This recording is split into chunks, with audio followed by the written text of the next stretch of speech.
And I do have my chat box up for those who are here. So if you do want to chat me rather than come off mute, that's fine too. I'll try to keep an eye on that. But anyway, good morning and welcome.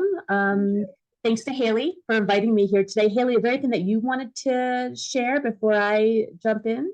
No, just wanted to welcome Liz from the Ombuds office. She can give you a little background on herself, but we're happy to have her for this kind of communication-centered workshop. And if anyone is interested in our micro-credential badges, this would definitely qualify as part of the requirement for a communications badge. So keep that in mind, and I can drop the information for that in the chat if you're interested, but I'll let Liz take it away. Oh, that's very cool, Haley. Thanks for sharing that. I'd like to learn more about how those work. Yeah, So for sure. copy me on that. I'd love to see how that works. Okay. Well, thanks again. Welcome, and thanks for being here. Today we're talking about the power of conflict in healthy dialogue. As Haley said, I'm Liz Hill, and I am the Associate Director for the Ombuds Office. So I am going to take a few minutes before we dive into the topic because I want to share a little bit about our office, especially for those who might not be familiar with Ombuds. And I know it's kind of a funny word, so don't know really what that is or what we do. I want to share a little bit about that. And that'll also help explain and give some context for, why am I here doing this? So let's go ahead and shift to that. Show of hands, and I'll scroll through my video bar here. How many have heard of the Ombuds office? Not that you've worked with us or anything like that, but how many have at least heard of us? And I'm just going to scroll through. You can use your little reaction or just stick your hand up, and I'll just scroll through and look. Okay, oh, good. I see a few hands coming up. Okay, great. I see a thumbs up. Thanks, Catherine. Okay, great. Okay, so a little less than half, maybe. And that makes sense. As grad students, I know there's a lot of information and a lot of resources. And I'm assuming that most of you are grad students. I didn't study the roster you sent, Haley, but I'm assuming, okay, thanks. I see some nodding. Great. And most of you are grad students. So yeah, I know there's a lot of stuff out there, so it's hard to keep track of. So I just, like I said, want to share a little bit. We're a very small office. There's 5 of us. We have myself, the associate director. Then we have our director, Eileen. And then we have 2 faculty ombuds. And these are part-time emeritus faculty, which means they have retired. So they're not part of the faculty system, so to speak. However, they know it, right? They've lived it, they've breathed it, they've been in your shoes, they've been advisors. So they really understand what you're going through and what your life is like right now. And so those are the 2 that typically work with grad students and faculty. Of course, Kiersey and I can as well, but their names are Jerry Hauser and Yam Fong. And I don't know, Jerry or Yam may join us today. If they do, I'll try to look for them and introduce them. But that would be typically who you would be assigned to work with if you were to reach out for our services. So what do?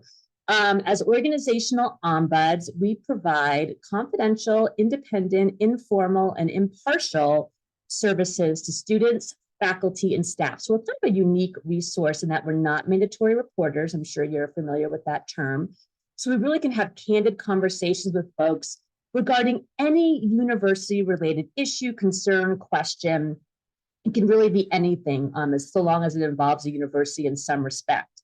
So what we do is we'll meet with you for 75 minutes to 90 minutes to really hear what's going on, what your experience is, and then help kind of untangle that web, right? Usually you come with an issue, but we find there's a lot going on. So we help untangle that, compartmentalize it, and then we can explore options. What are the options for moving forward? Everything from doing nothing to a formal type resource or opportunity, and everything in between. So a lot of our services include, of course, listening, helping do that untangling, asking a lot of questions, sorting it out, exploring options that might help you address the issue. We could provide conflict and communication coaching. I'm just looking at my list here so I don't forget stuff. We have a lot of things that we do. We help navigate campus resources, so helping put you in touch with the people who can help you address whatever it is that's going on and help you navigate it. We can help gather information. We provide mediation. We can escalate concerns with the visitor, which would be you, the visitor's permission. We can escalate things either anonymously or with name, and that varies depending on what the situation is. And we do trainings. We do a lot of workshops, presentations, lunch and learns on communication and conflict related topics. So really, we're there to help sort it out, navigate next steps. The beauty of our office as the visitor yourself owns that next step. We don't dictate what you do. We help you identify the pros and cons, potential outcomes, consequences, etc. So you can make an informed decision on what do I want to do with this, if anything. Okay, so that's the high level gist of what we do. We also have, and I'll give you our website later, but we also have a blog called Ombuds you can follow that has lots of tips and strategies for dealing with different situations. And I'm going to take 2 minutes and show you a video from our professional association, the International Ombudsman, well, now it's Ombuds, we changed our name to Ombuds Association. And I think this will help give you a flavor of what organizational ombuds are all about. And then we'll dive into today's topic. Does that sound okay? All right, here we go. You hear that okay?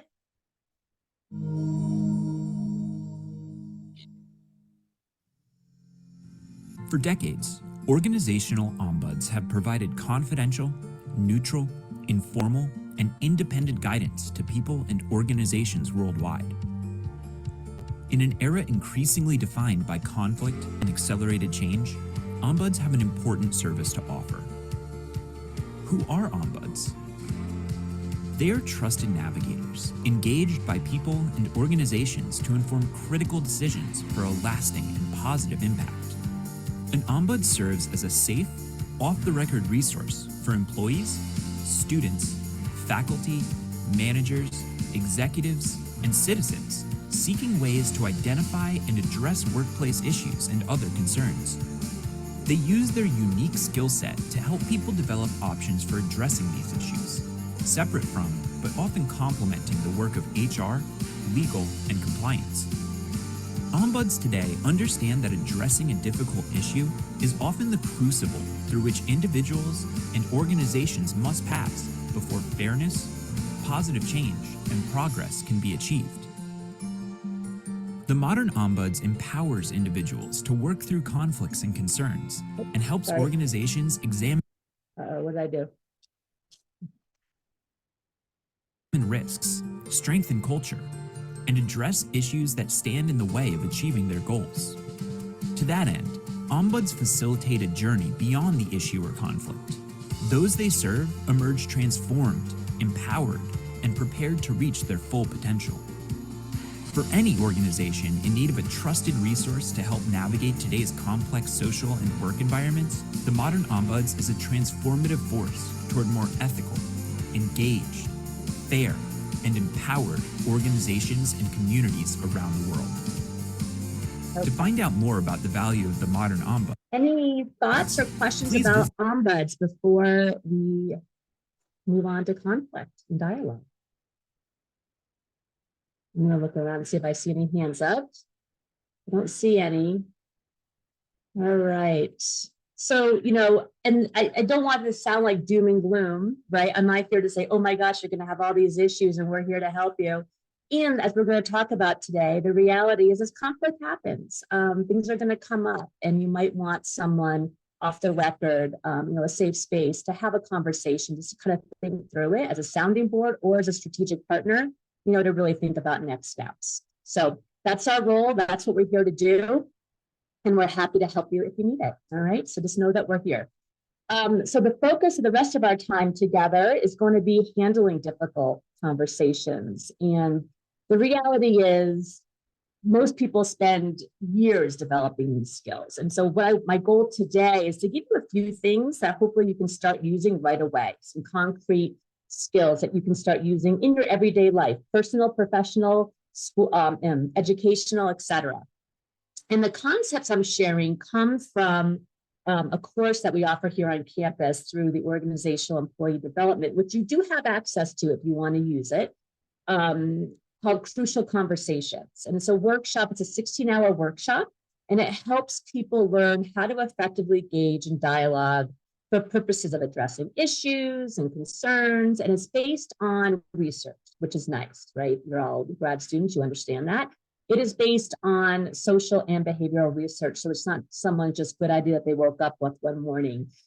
It takes a lot of different ideas and packages it really nicely into a digestible format that people can use.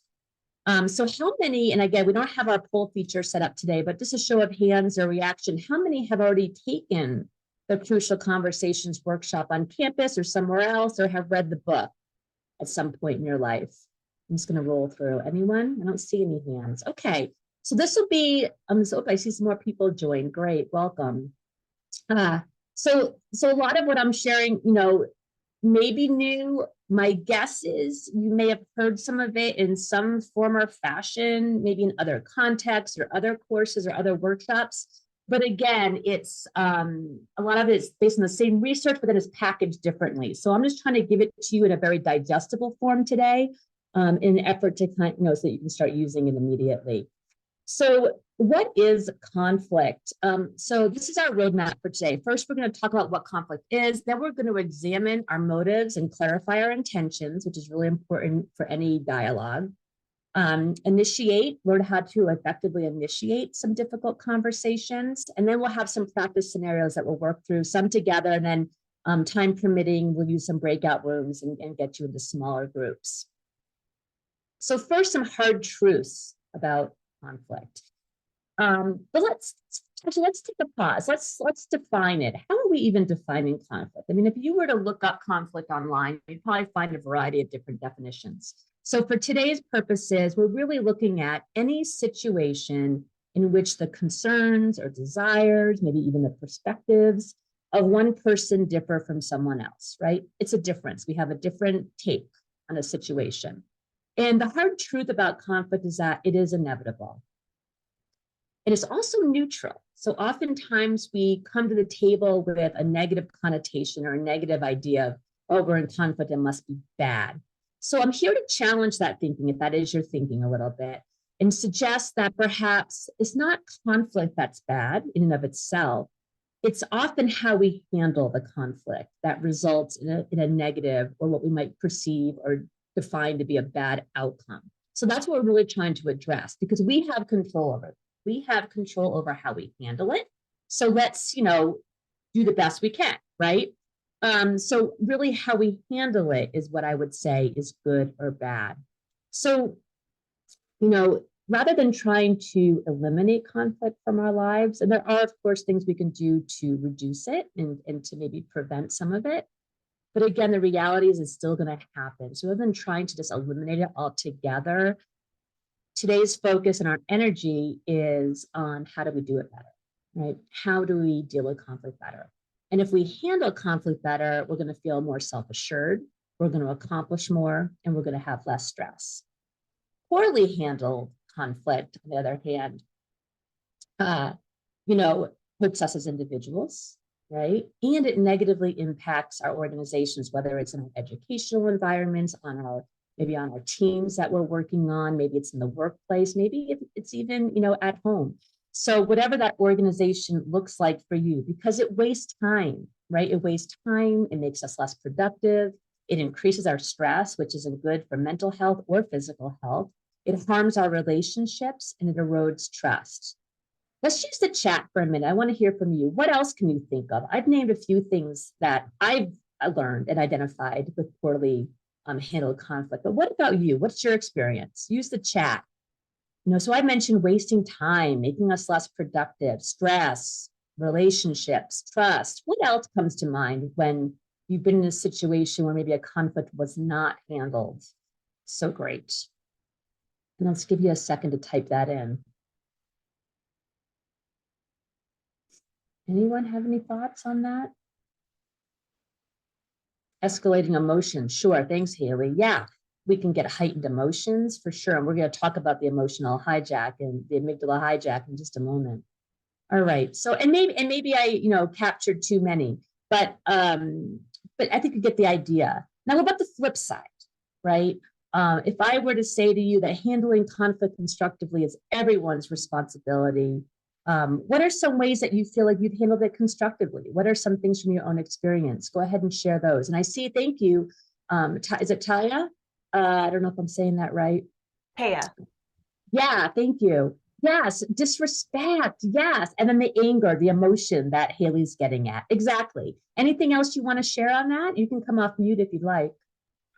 Oh, You don't yeah. have- I was just thinking it would be great if I had this seminar last week because I had to deal with someone from a different organization. And every time she sent an email, it would always have like a slight, almost like a jab at me, or at least I would perceive it that way.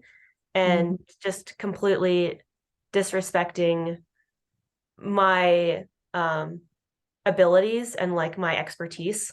So that was very frustrating to deal with. And like she was one of the people that had to approve a presentation that I'm giving next week. So Oh boy. Yes. Well, so I mean, maybe it's not too late, right? I mean, a lot of times, and we can talk more towards the end if you think there's things that you could still do, because a lot of times we can come back, right, to a situation and address things after the fact.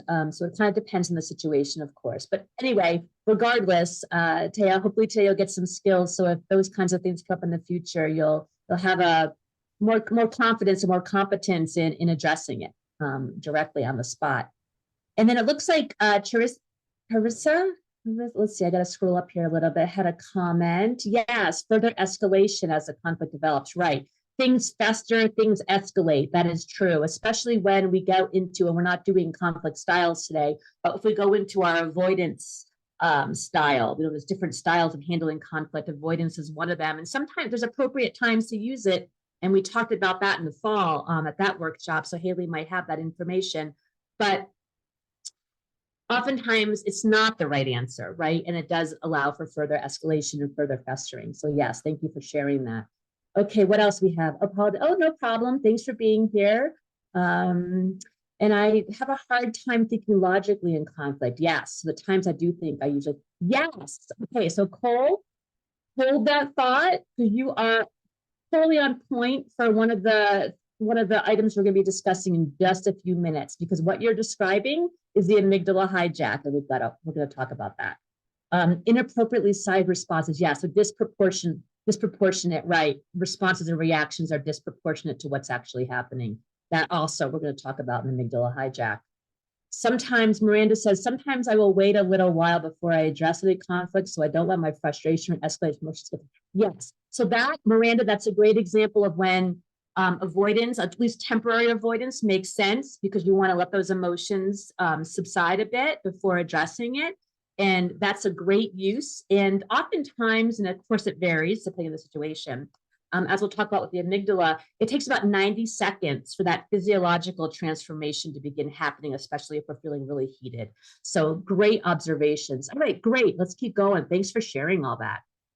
And so I'll just note, as you might imagine from my description of the Ombuds office, in the Ombuds office, we see conflicts at all levels of the organization. So I guess if anything, the silver lining or the good news is you're not alone, right? This conflict impacts everybody. And the top 5 concerns that I pulled from last year's inner report, the top 5 concerns for graduate students, in case that's of interest to you, last year were interpersonal communication, advisor-advisee relationships, career development, use of positional power, so feeling like people are using their power unfairly or maybe in an inappropriate way, abrasive conduct, and then respect treatment. And I know respect treatment came up in one of the earlier examples, so right on track. So those are the things we typically, or at least last year, saw from grad students. They change a little bit each year, but those are pretty common. Those are pretty popular ones. Okay, so moving on. So how do we know if we're entering, I used the term crucial conversations earlier because that was the course of the book this is coming from. But how do we know if we're in a crucial conversation or just maybe a regular conversation? I mean, the skills that we're talking about, are they skills that we use in every conversation? The answer is no. The skills that we're talking about today are typically when we feel we're in one of those escalated, heightened conversations. And here are the 3 things you're looking for, okay? You're looking for the strong emotions that you've all touched on already. You're looking for, it's a high stakes situation. You've got something to lose, or someone in the dynamic, someone in the situation has something to lose. And there's different opinions, right? There's either there's different perspectives and different opinions, or you anticipate that there may be a difference of opinion or pushback of some sort. That's when you know you're probably entering into what we would define as a difficult or crucial conversation. So that's what you want to be thinking about. So here's that biological response that many of you have already mentioned in the chat. When you do feel that maybe the reaction is disproportionate, you're feeling angry, you're feeling a heightened emotion, the skin, the hair on the back of your neck, right, is prickling. That is what we call the amygdala hijack. And the reality is that we all have this biological response because we're human. So none of us are really exempt from this. And this is a response that we've always had, through our evolution as human beings when we feel threatened. And it's called, as I mentioned, the amygdala hijack. And this is a term that was coined by Daniel Goleman, if you've heard that name. He wrote a book called Emotional Intelligence, Why It Can Matter More Than IQ back in 1996. So getting a little old, but the concepts remain solid. And essentially an amygdala hijack is an emotional response that's immediate, it's overwhelming. And as someone in the chat already said, I'm sorry, I can't remember all the names, disproportionate to the actual stimulus because it's triggering something, it's triggering an emotional threat. And when this happens, you basically lose control of your response to stress. And so here we have an image of the brain, right? And what happens is when this amygdala, this almond-shaped part of the brain flares up, it literally gets in the way of these frontal lobes from doing their job. Who knows what the job of the frontal lobes are in our brain? Just real quick, if you know it, put it in the chat or just take yourself off mute and say it. What do our frontal lobes do? Anyone know? Someone touched on it in their comments. Motor function. But how about when it comes to decision making? What's the logic? Yes, someone said it. Logic. Yes, there are reason and logic, right? So they're what allow us. And someone mentioned, I'm sorry, I can't remember. And thank you for putting more in the chat. That's great. Yeah, they help us think clearly, make rational, informed decisions, and help us filter, right? Help us monitor and regulate our emotions that we can, give what we might consider an appropriate constructive response versus an emotional reaction.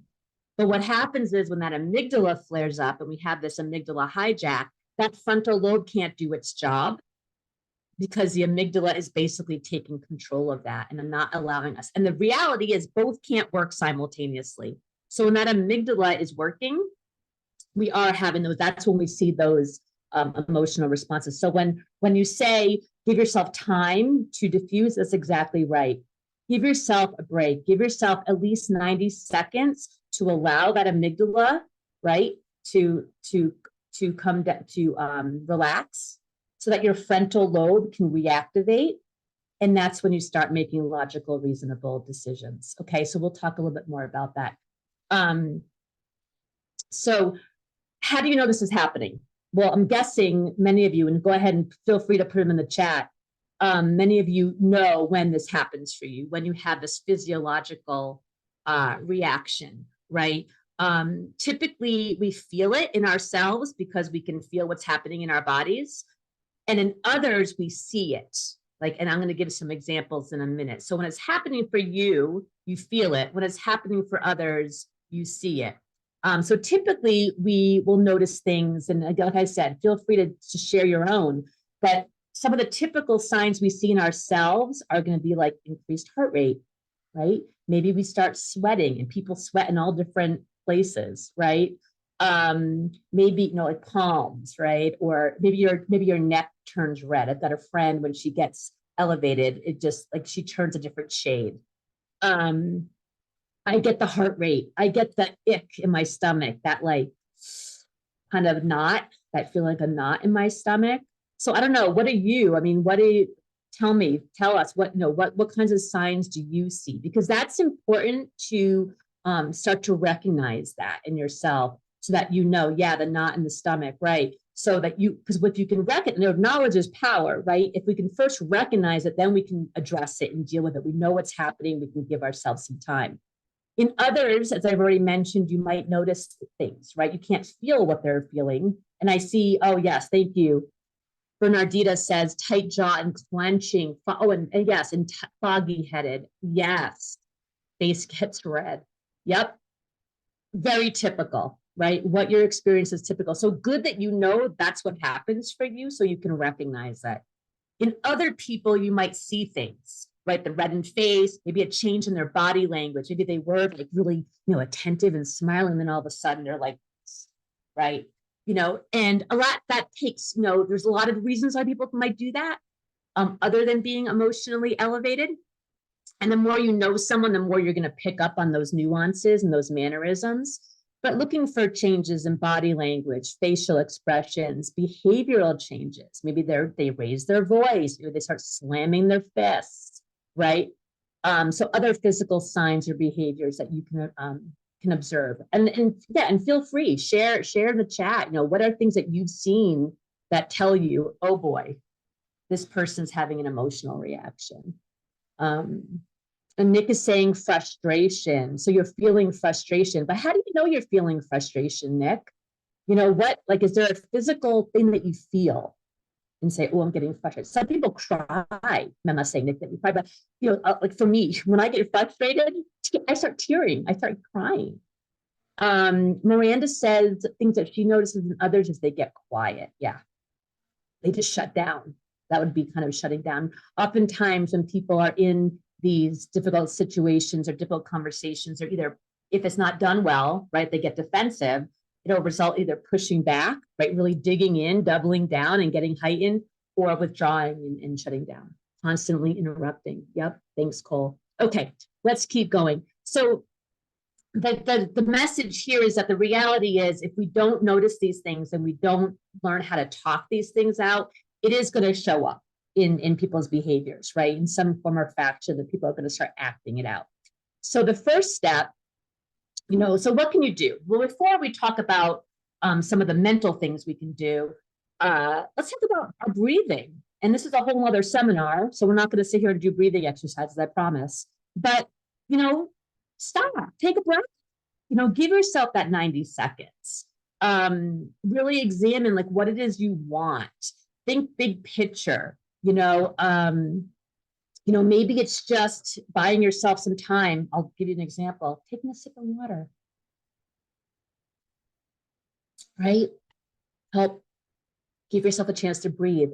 Maybe it's, you know, stopping the conversation and taking a short walk or taking a break. But we can talk about more examples if you want.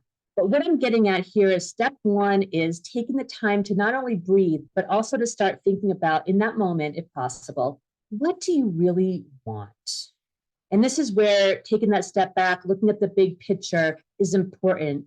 We're not thinking short term, what's going to feel, because short term is what's going to feel good in the moment, right? And oftentimes, as I'm sure we've all learned, that can feel good in the moment, yes, but it can have negative consequences. It might not be good for the long term. So what I encourage is looking at the big picture, the long term, not so much what's going to feel good, you know, telling someone off, right? Or having some snarky, smart comment, right? To shut the person down, but thinking about how important is this relationship to you? Okay, so I'm just going to go to the slide here. So, you know, what do you really want for you, for the other person, for the relationship, right? In this situation, this context of school, the department, the university. And like I said, if you need a break, end the conversation, circle back, take a walk, ask to start over, right? If you do, it's hard to do this in the moment. So if you are going to need a break, you know, if you do say something you regret, whether it's then or whether it's the next day, come back and say, you know what, that wasn't what I wanted. That didn't go as well as planned. We start over, ask for a do-over. But be clear and transparent about your intentions. So once you identify what you want, share it. If the relationship is important to you, or you want to have a good working, engaged working team, or you want to build trust, let people know that. So that's your intention for having this conversation. We are going to get to the conversation, but this is kind of the pre-work, right? Really being clear on what do you want and what's your intention, because you often are going to start these conversations with stating your intention, being transparent. Like, I want us to work well together, right? I want us to be able to move forward in a positive direction. I care about you and I want success, not only for me, but for you too. Whatever it is, right? Be clear. Okay, so that's step one. Step two is managing our stories. Now, in crucial conversations, since most of you didn't sound like took it, when I say stories, it's those assumptions that it's the stories we tell ourselves, the assumptions we make, the conclusions we draw based on things we're observing, based on things we're seeing or hearing, right? We make a story. Sometimes it's a positive story, sometimes it's a negative story. So that's what we're talking about when I say stories. So while many have probably heard the adage, we can control ourselves, we can't control others, we can't control our emotions. I want to challenge that latter, that we can't challenge or we can't control our emotions. Because what we can do, and this is what we're going to talk about now, is we can change our stories, okay? Because our stories drive our emotions. If we're telling ourselves a negative story about what's happening or what that person's doing or thinking, then we're going to have a positive or negative story. Nathan, I see your hand. Yeah, sorry, would you mind repeating what you mean by story again? Yeah, no problem. So stories are what we tell ourselves about what's happening. And we're going to go through an example in a minute. But so let's just say you see and hear something, right? Our brain is constantly processing information. So when we see or hear something, we tell ourselves a story about what that means. Now, we may have enough information to tell ourselves a really accurate story. We may not have all the information. We may be filling in the gaps with our own assumptions based on our prior experience, maybe with this person or this situation, on what they really mean. And that story is either going to be positive or negative.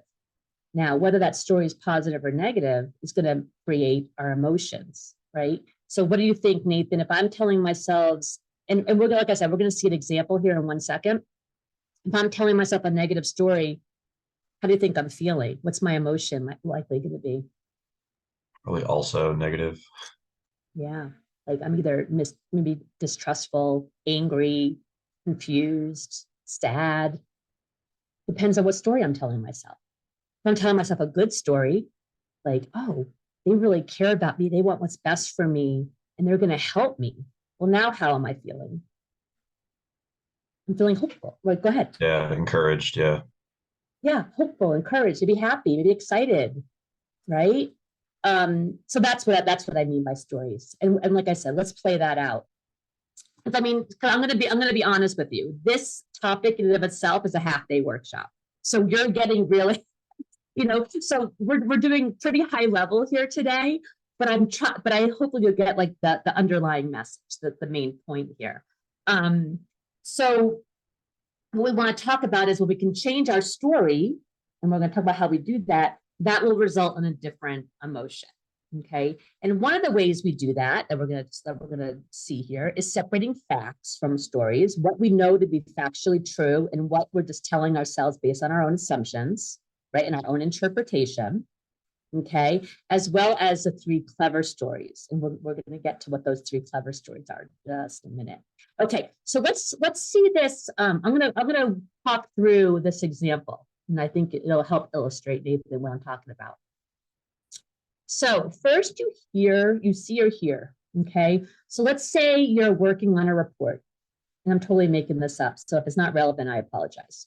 You're working on a report, And your advisor checks up on you 3 times in 1 hour, offering suggestions. Okay, so now you've seen and heard that. So now you start to tell yourself a story. And let's just say, for argument's sake, you decide that your advisor is questioning your capabilities. She doesn't believe that you can complete this report or this task on your own. You know what? She thinks you're incompetent. Okay, that's a story you're telling yourself about this, checking up on you, making suggestions. Okay. So now, automatically, we don't have no control over this. That's going to generate a feeling. Okay. Perhaps you feel hurt. You start to feel defensive. Maybe it even leads to anger, right? That escalated that we talked about. Your advisor, you start thinking to yourself, your advisor obviously hasn't been paying attention, right? Because you've provided other reports successfully, at least to the best of your knowledge, they were good reports, right? So why is she all of a sudden worried and checking up on you? Okay, so now you have a behavior, right? While our stories drive our emotions then drive what we do next, how we behave, how we respond. Okay, so your act in this situation, let's just say, you hold a grudge. Maybe you don't listen to her, don't ignore her suggestions.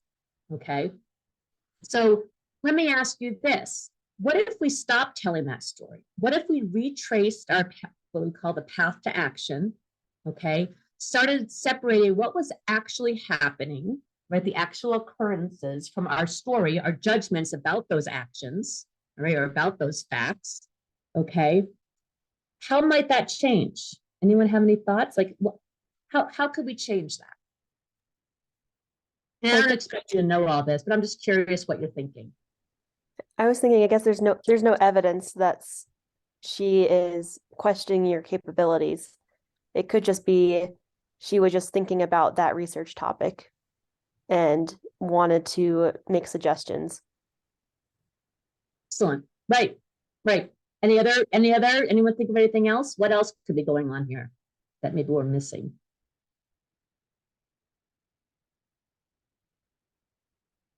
Anyone else? No? Okay. So that's what we want to get to. So to do that, to do what you described, to know, is it that she doesn't trust us and she's checking us, or is it that she's just curious, right? And she's trying to be helpful. The only way for us to know that is to ask, right? To have a dialogue, to have a question, to surface the concern, and to ask in a way that is not going to create defensiveness, right? And then it's going to allow us to get additional information so that we can have a more accurate story of what's going on. And that's the goal of today. And that's what we're going to be talking about, is how to have that conversation.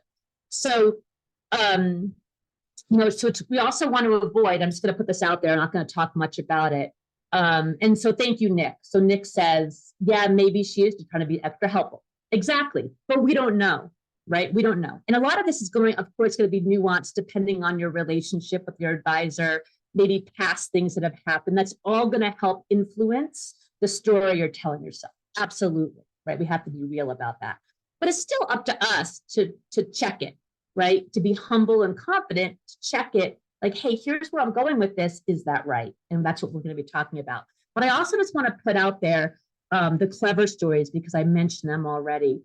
Oftentimes, many of us get trapped we get stuck in they call them 3 clever stories. It comes from the fairy tales, right? The first one is the victim story, right? It's not my fault. This is happening, okay? The second one is the villain story. It's all their fault, right? Or all your fault. And the third one is the helpless story. Ugh, why bother? There's nothing I can do about it anyway, okay? I'm not judging these stories. These happen, they're perfectly natural. I'm not saying they're good or bad, but what happens when we get into these stories is we get stuck, right? So kind of backing up a little bit, to get ourselves unstuck is to recognize that we're telling ourselves a victim, villain, or helpless story. Say, okay, I'm not going to let that, right, get in the way of me getting more information and having some healthy dialogue, okay? So the goal, and I know I want to keep us on track here, The goal is to initiate healthy dialogue and start adding additional valuable information so that you can really not only assess what your role might be in the situation, depending on what it is, but to humanize others, right? To get out of that villain, right? If they're a living, breathing person, if we can at least have that mutual respect as we're both humans, it can really help us forge ahead to really try to get curious. And that's really one of the key words here, getting curious to really understand what's really going on. And we want to turn helpless into able. And we can do that by getting additional information, obtaining more data, right? And getting clarity toward mutual understanding and purpose. What's really going on here? And then how do we move forward in a constructive and hopefully positive way? Okay, I see there's a message here. It's direct, so I'm not going to read the name. It just says, if my boss checked in multiple times, it's obviously because it's an important report and she cares. If my advisor did that, she'd be judging and not trusting me. Nothing like snap associations, right? So I think what the individual is trying to say here is that those are our tendencies to draw those conclusions. What I'm challenging and what I'm encouraging you to do is to double check those, right? To check in, are those fair? Are those accurate? And it could be, right? I'm not saying that your stories are wrong. They might be right on point. I still challenge you to at least check them, right? And to make sure, because then you can make a more informed decision about what you do next. So hopefully that helps. Okay, moving on. So that's step 2. Step 3 is the dialogue. And that's what we're really trying to get to here, right? Because it all sounds, maybe it doesn't sound simple. Maybe it does sound simple. I don't know. But here's the problem. When we try to engage, or when we engage in a difficult dialogue or a difficult conversation, we as humans have an uncanny knack to say things in exactly the wrong way, okay? So, especially if emotions are involved, negative emotions, right? So my hope for today is that you'll walk away with 5 specific skills so that you can say risky things in a way that minimizes defensiveness in the other person, okay? The first 3 of them are here. These are what we call the what skills. And we're gonna go through 3 of these. We're gonna have a scenario we're gonna work through using these, so bear with me. The first 3 are the whats. What are you doing? You're sharing your facts. Well, first I would start with what we first said. It's not on here, but stating your intention, right? What do you want, right? That sets a tone for the conversation. And then you can use these 3, sharing your facts, telling your story, right? That story that you've been telling yourself, putting it out there, and then asking, checking it. What am I missing? What's really going on here? How do you see it?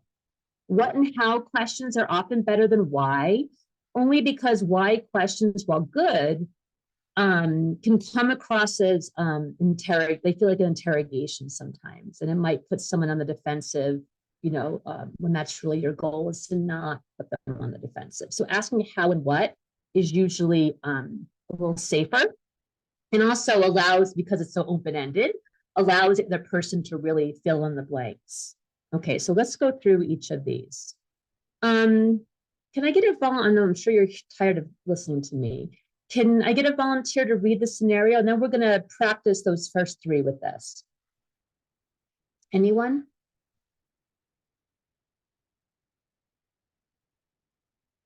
I'm not gonna call on anyone. Hey, Liz, I can read it. Thank you. Yep. You are the new member of a team project. The team meets weekly to provide status updates, discuss, ask questions, and determine next steps. Rick and Eileen are the team leads and have very different opinions about how things should be done. This is the 3rd meeting you have attended, and you've noticed that Rick consistently talks over Eileen when she is sharing her perspective or asking questions. You believe it is causing tension for the team and is concerning you. Thanks, Max. Okay, so before we go through the facts, what might be, okay, if you're on this team and you're noticing this, and you're going to have a conversation with Rick about it, what might be your intention when you think about what do you really want? What are you trying to get out of this? What might be your intention? Anyone? You want Eileen to feel respected and part of the team. Mm-hmm. Yeah. Right. Just Eileen? Everybody. Everybody. Yeah. Right. Eileen's the one that, and I'm just scrolling through the names, see if anyone's got their hands up. Sorry. Eileen's the one, that you've observed the facts with. But yeah, you're trying to create a team that people can speak up and share ideas, right? Okay. So that's your intention, that's your motive, and that's for your benefit, for their benefit, for the team's benefit, for everybody's benefit. So let's look at the typically the best place to start after you've stated your intention is with the facts. And facts are firsthand observations, what you see and hear. And the reason we start with facts is because, number one, they're typically, and again, we could argue all day about some of these things, but I'm just using kind of the typical, right? The typical situations. Typically, they're going to be least controversial. And they also help build a foundation for the rest of the conversation. You'll see how that plays out. Facts are often going to be more persuasive, right? Because it was said or done, right? So it's harder for people to argue with it. They're typically the least insulting because it's an opinion or an assumption or an interpretation, right? And we can share facts neutrally, right? We want to share them without expressing a lot of feeling or getting our story intertwined. We want to really keep them separate. Now, here's the reality. People might not understand if we were to start, people often will say, well, what if we started with our feelings and our stories rather than our facts? Well, the problem with that, or what can become a problem with that, is that others might not understand where it's coming from. So, and yes, I'll share the slides afterward. I'll make them into a PDF and send them to Haley to share with you. Absolutely. So here's an example. Let's say I tell a friend, I don't think they can be trusted. Ouch, right? If I'm that friend, like that doesn't feel good.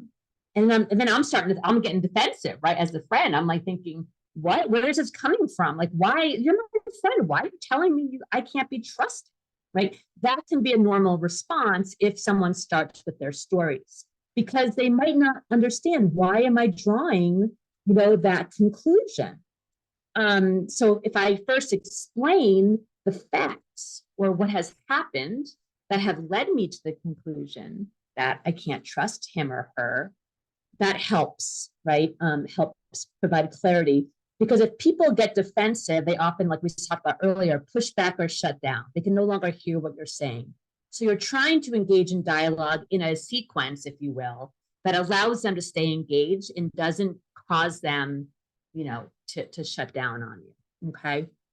So, so we want to share the facts first. So sharing, like I say here on the slide, 2 to 3 facts of what you are seeing or hearing, not attributing your motive, not being judgmental, right? You're saying it in a neutral way. Okay. So for example, let's go back to our scenario. So with Rick, you could say something like, and these aren't perfect, but these are just, examples, and you could tweak them depending on your own style. Sure. Rick, I've noticed in the last 3 meetings that you start speaking before Eileen has finished. It happened just a second ago, and I noticed it early on our call, as well as a few times in our previous 2 meetings. So they're trying in a neutral tone to share what I'm observing. Okay. Before I go on to story, thoughts on that? How does this land with all of you?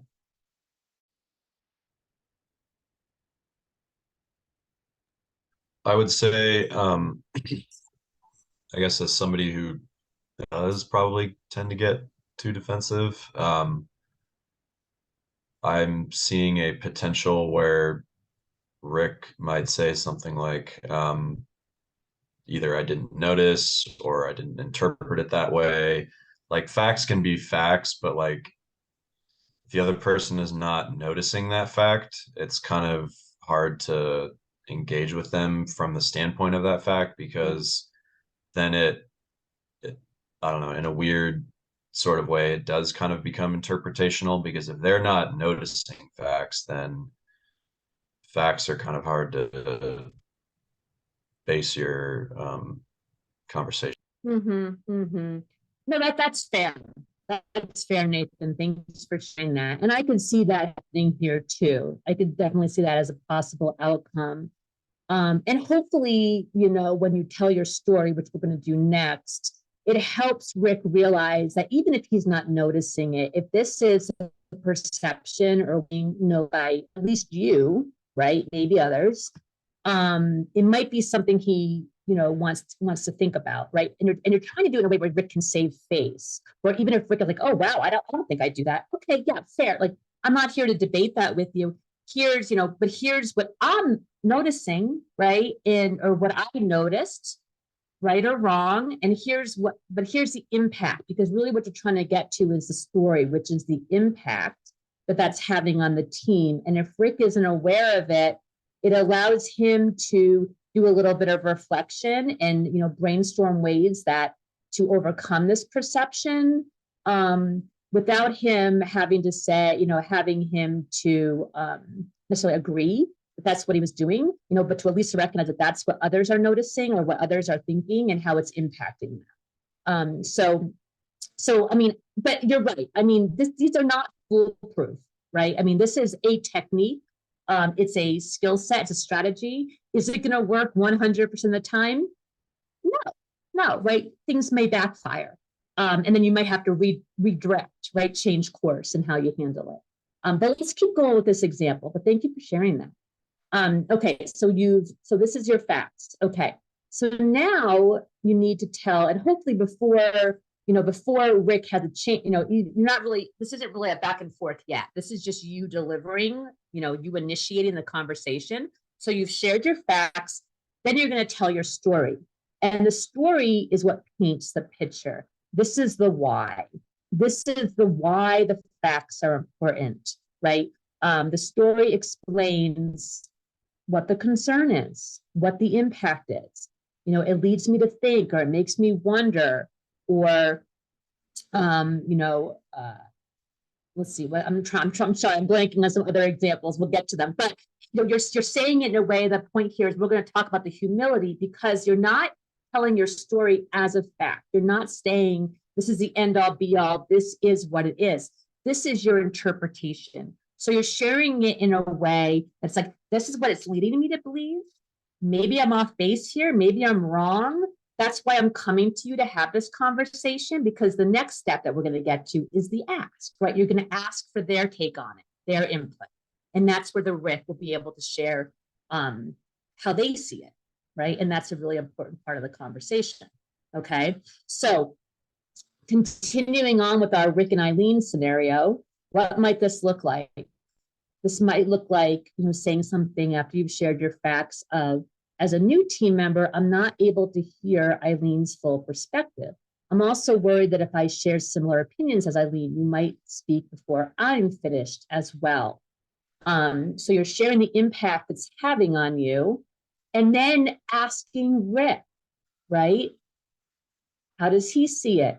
What does he think? What's his perception of the team dynamic at meetings? And then that's your turn to stop and listen, right? After you ask the question. So it could be it could be any question, whatever, you want to keep it short. You don't want to have it loaded with a lot of other stories that you're telling yourself. It's just a very simple question, 5 words or less is the goal. That's genuinely curious, because you really want to explore, what is the other person, Rick, in our situation? What is Rick thinking? How does he see it? What's his intention? Because as you alluded to, Nathan, or you might have even said it, he may say, well, that's not my, I don't intend to do that. Like, I don't think I do that. I certainly don't intend to. Okay, like, that's great. Like, that's good news, right? That's not his intention. Because then what you can do is, as this conversation develops, is you can maybe, create an allegiance. Maybe it's, the two of you come up with some kind of signal, right? Some like private signal, again, allowing Rick to save face so that in meetings, if he starts to do it, now you know, oh gosh, Rick is not intended to do that, but here he goes again, right? He's interrupting Eileen. He's talking over Eileen. Like maybe you can somehow you become his ally, right? You can help him with this. You can give him a clue that he's doing it so that he knows to stop. And that allows him to change. I'm using this as an example, okay? But that allows him to stop the problematic behavior and save face, right? Because you're not calling him out in front of anyone. You're not bad-mouthing him. You're helping him to make sure that Eileen and others have a safe place to raise their ideas, right? Let me stop there. Thoughts, questions before we move on.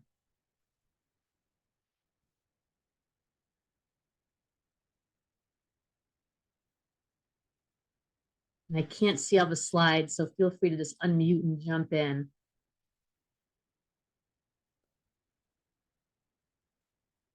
Does this seem, let me ask you this, does this seem doable, like something you could apply? I see Nathan shaking his head, or I mean nodding, I should say, nodding his head. I see a thumbs up, okay. And let me be clear. I mean, like I said, we have 90 minutes together today, which is awesome. And it's kind of, right, the tip of the iceberg, right? These things take a lot of practice. And so I'm going to get to the how skills next. But just know that, okay, I have a message that someone needs to hop off. Okay, I think Haley's recording. So if people need to drop off early, there will be a recording available. So thanks for being here.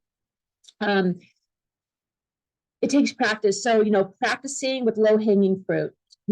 What do I mean by that? Practicing with maybe the relationships that aren't as, not that every relationship isn't important, but relationships that maybe have lower stakes, right? Or aren't as important to you.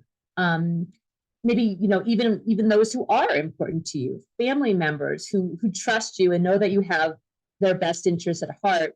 And you can tell them, hey, I'm trying out some new skills. I'm going to try just practicing so it rolls off my tongue a little easier. And I start getting into the habit of framing things, bear with me, kind of play along, if you will. And that's a good way to practice. Okay. So I do see a question. How do you go about a conflict that involves multiple issues, stories? Yeah, typically, yes. So a couple of thoughts on that. One is separate conversations, right? Tease out the issues and tackle one at a time, okay? Also, if they're intertwined, if they're interrelated in some way and they create a pattern, your conversation could be about the pattern, right? And the various facts that are leading you to the conclusion that this has become a pattern, right? So I might need an example. I hope that's sort of answering the question. I might need an example to work with. But if they are truly separate, unrelated, then it's going to typically be tackle one at a time, break it down. Okay, I'm going to keep moving here. So here are the how skills. So we talked about 5 skills. The first 3 are the what's, right? The facts, the story, the ask. Now we're talking about how you go about it. And I've mentioned these a little bit already, but this really instructs your delivery of the conversation. So when you share your facts and tell your story, it's important to do it with humility, being humble. It doesn't mean you're not confident. You're not being, sheepish, but you are being humble because your story is a story. It's not a fact. So we want to invite and really encourage others to share their stories, right? And so we have to show some humility and eagerness and curiosity to learn. Okay, so we're avoiding absolutes. So for an example, you could use lead-in language like, in my opinion, right? Versus, well, the fact of the matter is, and as you notice, right, a lot of my delivery is my body language, my tone. That's all really important too, because that is going to emphasize the message you're sending. Another example might be saying something like, so it might make, after you've shared your facts, it might make more sense to do blank, right? Or have we considered XYZ, right? That's going to come across as more inviting conversation and dialogue than that's a really dumb idea. I think we should do this, right? I mean, those may seem like obvious examples, but I think you get the point. All right. So I was going to move into some scenarios, but I want to make sure there aren't any other questions or thoughts before we do that. Anyone? We've got about 30 minutes. I'm looking at the chat. I don't see any hands up. Okay. All right, so let's keep going then. So I'm going to ask for another volunteer to read our first scenario. Anyone? My first volunteer dropped off already. So Nathan? I'll read it. Yeah. Thanks. Your housemate always seems to get out of the tough, boring, repetitive chores. You're supposed to rotate who takes out the trash along with who does the weekly bathroom cleaning. Because neither of you likes these jobs, together you decided on taking turns on a weekly rotation. But your housemate always seems to have something else to do. They've already missed 5 rotations. At first, their excuses seem legitimate, but now you're almost certain they're missing their rotations on purpose. All right. So let's just discuss this one as a large group, and then maybe in the next one, if you're comfortable with it, I'll put you in some breakout rooms to play with it.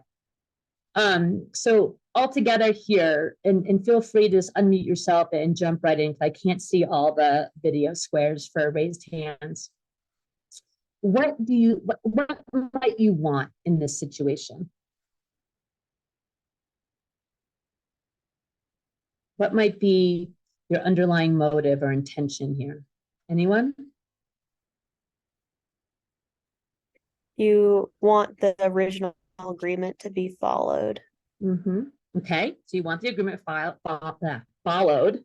Get my words out, Liz. What else? Anything else? I guess you also don't want there to be a strain on your relationship with your housemate, because that's stressful, and you don't want them to feel defensive, because then you don't want to be walking on eggshells whenever you see your roommate. Perfect. I couldn't have said it better, right? I mean, here, the relationship is important. You have to live with this person, right? All right. Anything else that stands out to people?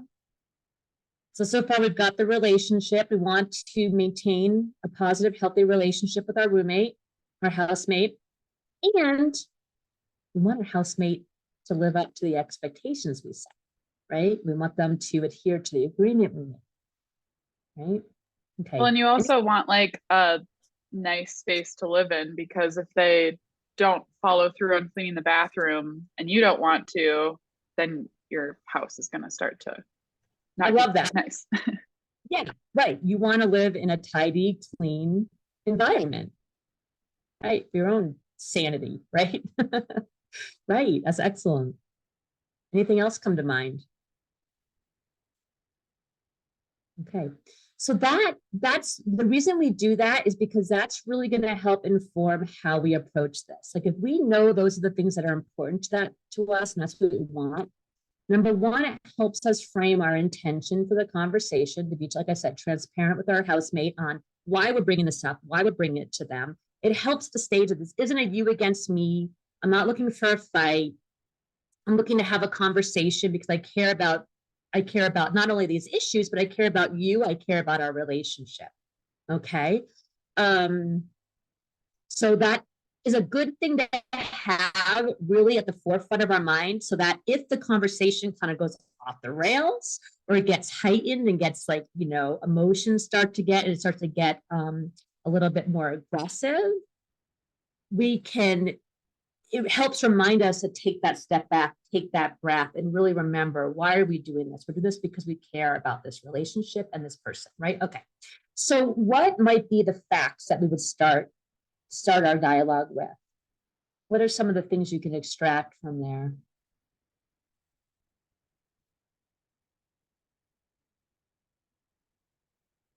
That you simply established the chore routine Yep, we have an established agreement. We agreed upon this rotation. That's a fact.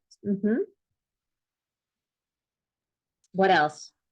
Probably give specific instances of when they like skipped out on it, like, oh, last week and then 2 weeks before that or whatever.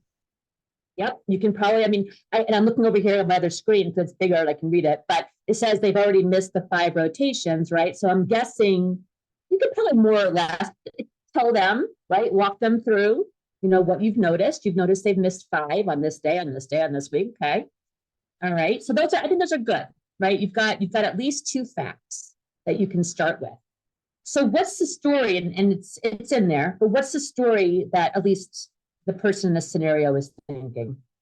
What story have they drawn? Conclusion have they drawn?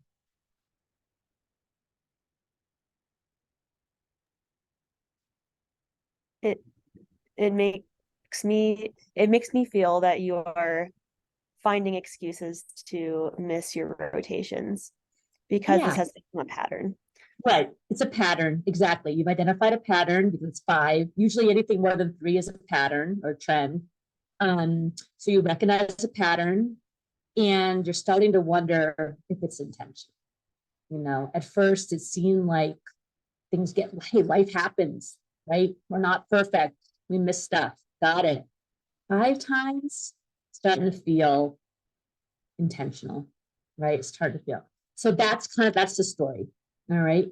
What might be a question you would ask your housemate after you've shared your facts, you've shared your story? Then what? How do you turn it over to them?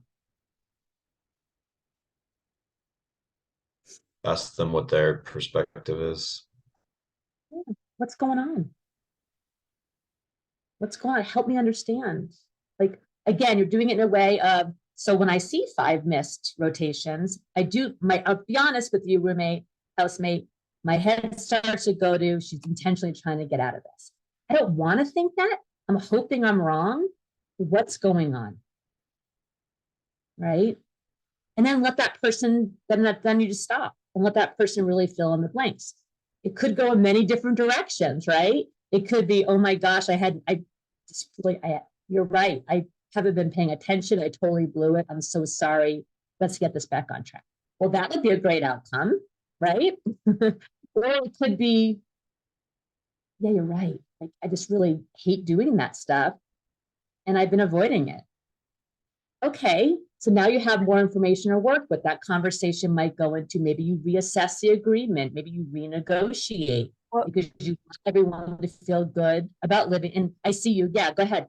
Yeah, I just had a question. What if they instead they start making more excuses or lie about, like they're not being truthful in their response, or they're trying to make even more excuses for, what do you do in that situation? Here, listen, right? There's no sense in arguing, right? And pushing back and arguing. What you could do is you turn that into an opportunity to reassess, how do we move forward? So you take it at face value, you give them the benefit of the doubt, even if you know they're lying, right? For the purpose of this conversation. Now down the road, you might have to take a different approach, but for purpose of this conversation that we're talking about, you take it at face value. You're not looking for an argument. You're looking to get a resolution to this so you can all move forward in peace and harmony, right? So you hear the excuses, maybe you hear the lies, whatever, and say, okay, so going forward, how do we ensure this doesn't continue? What can we do differently? And you keep the focus on forward, moving forward to a mutual respect and a mutually satisfactory agreement, right? And then, you have to hold them accountable to that, right? Now, of course, if this is the 10th time you've had this conversation, you might have to take a different approach, right? But we're assuming this is the first time you're approaching it. How does that feel? Yeah, how does that feel for you? Yeah, that sounds good. I could definitely see if this conversation becomes a pattern, taking a different approach would also be important. Yeah. Then it would be a different conversation. But for this, we're just trying to engage in dialogue, and we're trying to come to a mutually satisfactory agreement that we can all live with and we can all be held accountable to. Okay. Yeah, that is kind of my question. Like, what if nothing changes? And I don't know, maybe that's a whole other webinar or something, but like this seems very doable, but it's those kind of sticky situations where stuff doesn't change or something, and now there's more tension involved. Like, what do you do then? Yeah, I mean, you could use the same format, but you're right. The content of the conversation changes because now it's not about missing 5 rotations of trash duty or bathroom cleaning, right? Now it's, so we had this conversation on this day, we agreed, right, to X, Y, and Z. It's still not, then whatever it is, it's still not happening or whatever the situation is, right? It's making me start to wonder if this housing situation is working. What do you think? Right now, you just have a different conversation.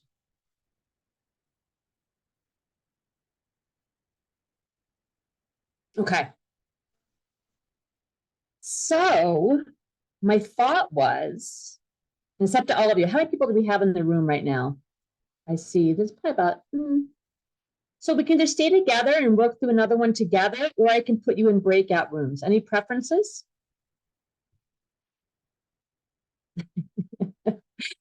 Because my thought was I could put, 3 or 4 of you in a room. You could work through the scenario 2 on your own. Then we could come back and debrief, or we could just do what we just did.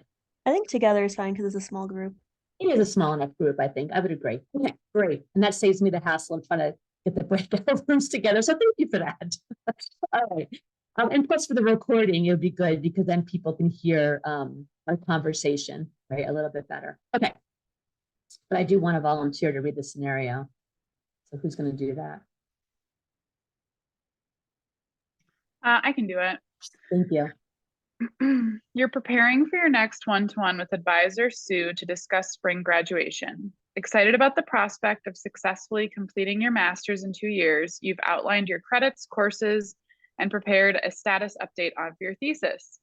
5 minutes into the meeting, advisor Sue states you will not be graduating in the spring. You're surprised. You feel your heart rate quicken and you begin to sweat. You unexpectedly find yourself in a difficult conversation. You take a deep breath, reflect on the Ombuds presentation, and carefully begin to formulate what you will say next. Yeah. All right. Let me have it. What are you going to do? So let's just say you're in that reflection mode. You're taking a 90 seconds. What is your motive? What do you want here? What's your motive? What's your intention on what you say next? You want to get out of here, like, graduate. Yeah. And you don't want to have any conflicts with your advisor because you are scared that might delay your graduation even further. So you want to maintain a good relationship. Great. Anyone else have anything else they want to add? You probably want to understand what they're talking about and why they're saying this. Yeah, that's a great one. Yeah. You're curious. You want to understand, like, oh my gosh, I came into this meeting thinking I had all my ducks in a row. Like, what's going on? Yeah. Okay. Anything else? Any other additions? Those are great. You've got 3, so that's great. What else? Anything else though? Give people a chance. Okay. So, okay. So what's next? Your facts. So you're thinking, okay, you know what you want. You want to graduate. You want to maintain a good relationship with your advisor. But you also, and you want to understand why. Like, why has she come to this conclusion? Okay, so what are the facts? Let me have it. You have your thesis outlined. As far as you know, all of your courses and credits are accounted for. Mm-hmm. Yeah. From your perspective, you've got what you need, right? Okay. Yeah, I'm just making a note of all those so we can use it. Okay, so you got your credit, you got your courses, you've got your update on your thesis. All right. So now what? You've got some facts to work with. What's the next step? And here, I'll put this slide up. What's the next step going to be? Your story. Yep. Which is you believed you had everything in order to graduate. However, I see that this is conflicting with your or my advisor's opinion of the situation. Mm-hmm. Yeah, right. That's wonderful. Right. So your story is, gosh, like I thought I had everything, everything, like you said, everything together. And now I'm wondering if I'm missing something, right? So what might your ask be to your advisor? What do you think I'm missing in order to graduate this spring? Yeah. Mm-hmm. Yeah, keep going. Sorry, I didn't mean to cut you off. Mm-hmm. Yeah, just what do you think I am missing? And what more do I have to do in order to graduate this spring? Or what would be the alternative to me graduating this spring? What would that look like? Mm-hmm. Yeah, no, I like where you're going with it. It's a lot of words for your first ask. I'm not saying that they're wrong. I think any of those could work. You could also simplify it by simply starting with a very short, open-ended of, can you help me? What do you think I need? Yes. Yeah. Because then the conversation might get into, okay, what else she might say, well, I don't think you have everything completed. Then you could get into oh gosh, well, what else do I need? What am I missing? But first, you're just trying to open up the dialogue. You're just trying to get advisor Sue's perspective. And that could be just, can you help me understand? Right. And then see what she shares before deciding what path to go down. I have a question, because I feel like that question of why do you think I can't? How do I make sure I don't just sound aggressive? I'm like, why? Which I feel like is how I feel like that could land. I don't know. No, and right. And that's a great point. I appreciate you asking that, because you're right. A lot of it is the delivery. So if you were just like, why? Right. And you said it kind of like you did. Yes, that might create that perception of that you're being aggressive or you're being argumentative, right? So we talked about why is dangerous for those reasons right off the bat, but a lot of it is your delivery, your tone, your body language, your facial expressions, right? How you're asking the question. So it's more oftentimes in communication, right? It's more about how we say something versus what we're actually saying. Right. So crucial conversations would challenge you to say, you can say almost anything to anyone, right? If they believe you have their best interest at heart.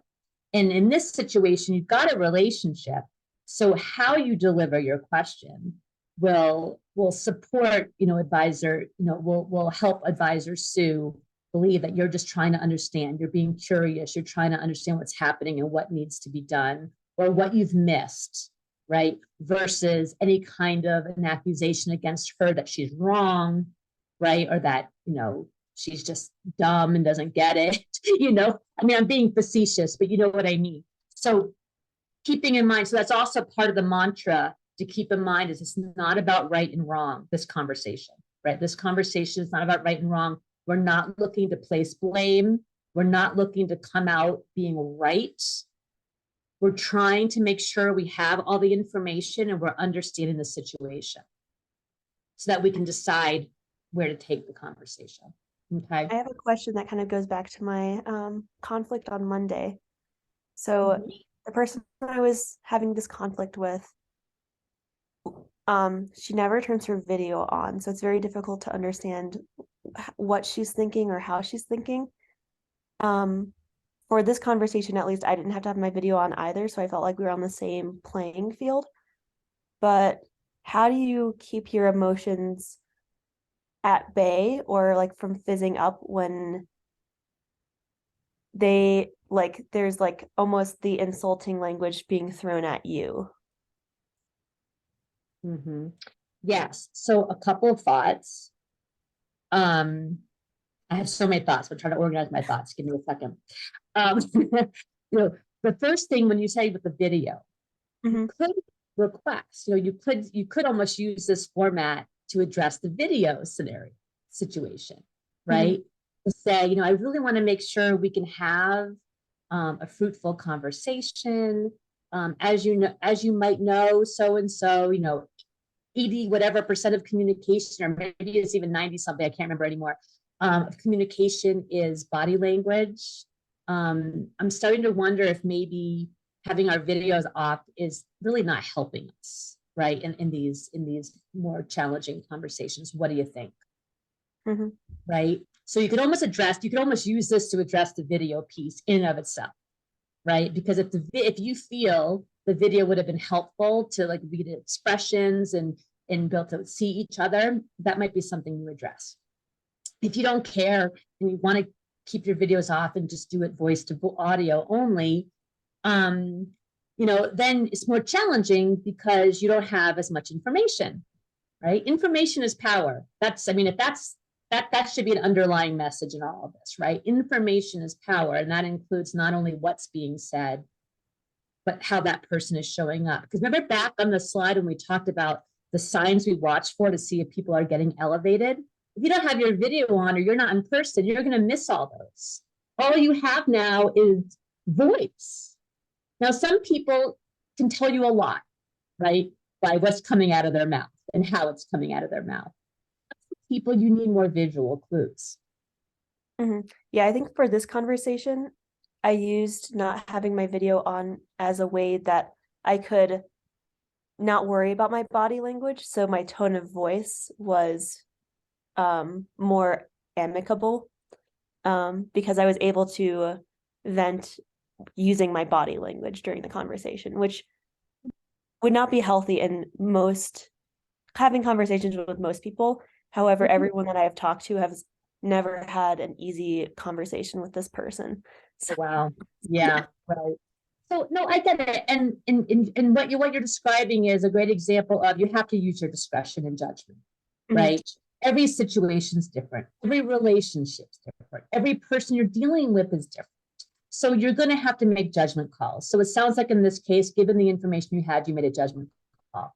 So let me go then to the last part. It was about when things got heated. That brings me back to our discussion with the amygdala hijack. When you notice it, either in yourself or the other person, I don't know, let me open it up to the rest of the group. What are some things that you could do in that moment to address that? At least for me, I try to at least remember if I can to just take some deep breaths. Maybe not, obscenely obvious to the other person, but just start breathing more because I have a tendency to clench my jaw to hold my breath. I don't know why, but yeah, just breathe. That's all you can do sometimes. Great. Thanks, Nathan. Anyone else have thoughts on that?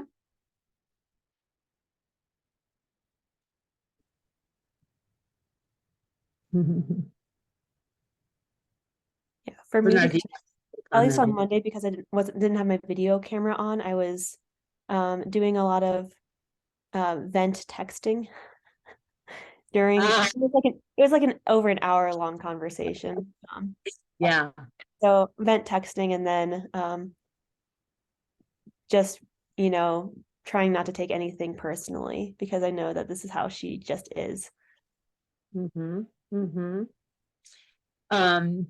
going to make a note because it's something I want to, before we end, I'm going to refer you to another resource for those situations. But before I don't want to go down, I don't want to get off track. So, yes. So event texting, I mean, that could do a couple of different things. I mean, it could be helpful just so you're getting it out and to someone else and it's not interfering with the conversation at hand. It could also kind of bolster those negative feelings, right? Because it's almost like fueling it in a way.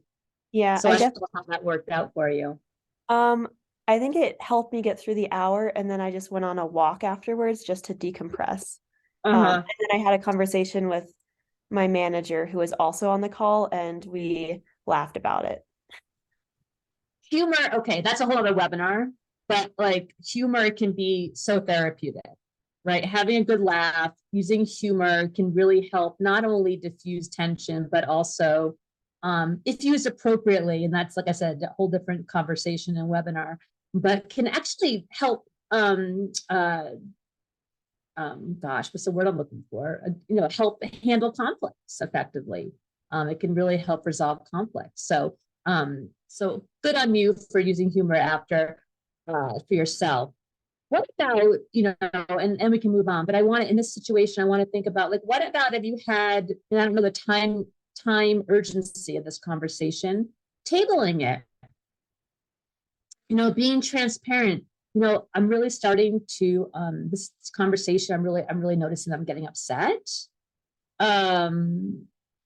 I want this to be a productive conversation. I really do want a good outcome, and I'm not sure I'm in the right space to do that right now. Could we continue this tomorrow or later today?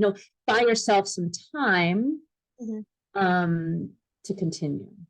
Yeah, I think what really helped was my manager in the meeting was very good at keeping the peace. So like he's reminded me going into the meeting, like, the only thing we want is for her to agree that we can do this presentation. Like, it doesn't matter, just don't worry about what she says or how she acts. It's just like, we can get through it. It's okay. Yeah. Right. And that might be, and like, so sometimes, yeah, picking your battles, like getting to the point when I see a long chat coming up. Yeah, picking your battles and addressing, really focusing on what do we really need to get through. Because there are going to be situations when you're like, this isn't about the relationship. If I have a good relationship with this person or not, and I'm not saying this is your case in this situation, but I'm just using this as an example. It's not really that important to me. What's important to me is the task maybe at hand, getting through a presentation or, finishing a project or finishing an assignment. And that I just need to be able to work with this person and be able to negotiate how we're going to do that. I could care less if they like me. After this project is over, I never have to talk to them again, right? That's a different scenario, right? Because then your motive, your intention shifts. It's different. And so the conversation is different. Okay, I want to look at the chat to make sure everyone gets heard.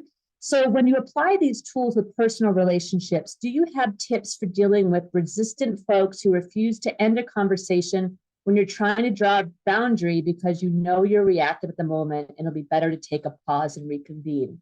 Yeah, I mean, I don't know if what I just shared as far as being transparent with how this is impacting you and requesting a timeout, so to speak, is often it's a commonly effective way. Yeah, I guess I don't know if it's because I'm from a Latina family, but it's like when I try to do that with like my sister or my mom, and I was like, I am not okay right now, and it's not going to go anywhere good. Can we please? And it's like, no, because they just need it to happen when they want, and then it just leads to regrettable explosions of things. So I would say I would go back to your motive and your intention and be like, okay, I hear that and I want a positive outcome. I'm not in a space to do that. And there's more than one person in this conversation. So, you all have to be there playing. It takes more than one to tango in this situation, right? And so you can control yourself, right? You can't control them, but you can certainly control yourself. And you could be like, I'm taking a pause. Maybe it's not a request, maybe it's more of a directive, or maybe it's more of a statement, right? I'm taking going nowhere good for me right now. And I do care about you and I do care about our relationship. And that's not what I want. I'm out for the time being. Let's find a time we can talk about this again when cooler heads can prevail, right? How you can make a statement. I don't know if that's helpful, but that's what comes to it is a good reminder. I don't know. I get very heated in those moments. So it's all very difficult. But yeah. You're not alone. Rest assured, you are not alone. You are human. That amygdala hijack is real and it happens to all of us. Yeah. So yeah, you're in good company. Okay, I know we're at time. I just want to thank everyone for their attention and participation. You're all awesome. I will go ahead and PDF this as PowerPoint. Here's some information on our office. If you ever want to reach out, if you have a situation you want to talk through, that's what we're there for. We have a Twitter account, so follow us. We have a blog. Please subscribe. And if you want the full Crucial Conversations, you can go to Organizational Employee Development website. You can set, there's a fee, but perhaps your department or advisor could help you get some money for that. Our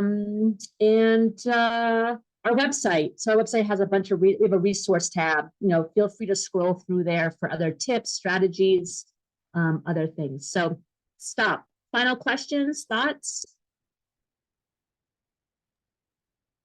Liz, thank you for joining us.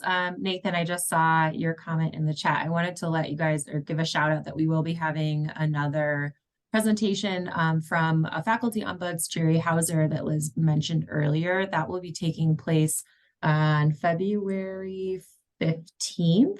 And that one is called Dancing with Foes, Rethinking Negotiation. So you can definitely register for that.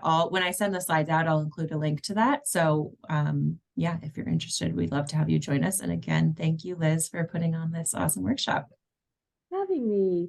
And Nathan referred to conflict styles. Haley, is that recording available? I did that one in the fall. Yeah, I can also send that out in the email follow-up so that you can take a look at that. Okay. All right. Well, thanks for having me. Thanks for everyone being here. And thanks, Haley, for all your work. Yes, of course. Thank you all. Thank you. Bye. Okay, bye.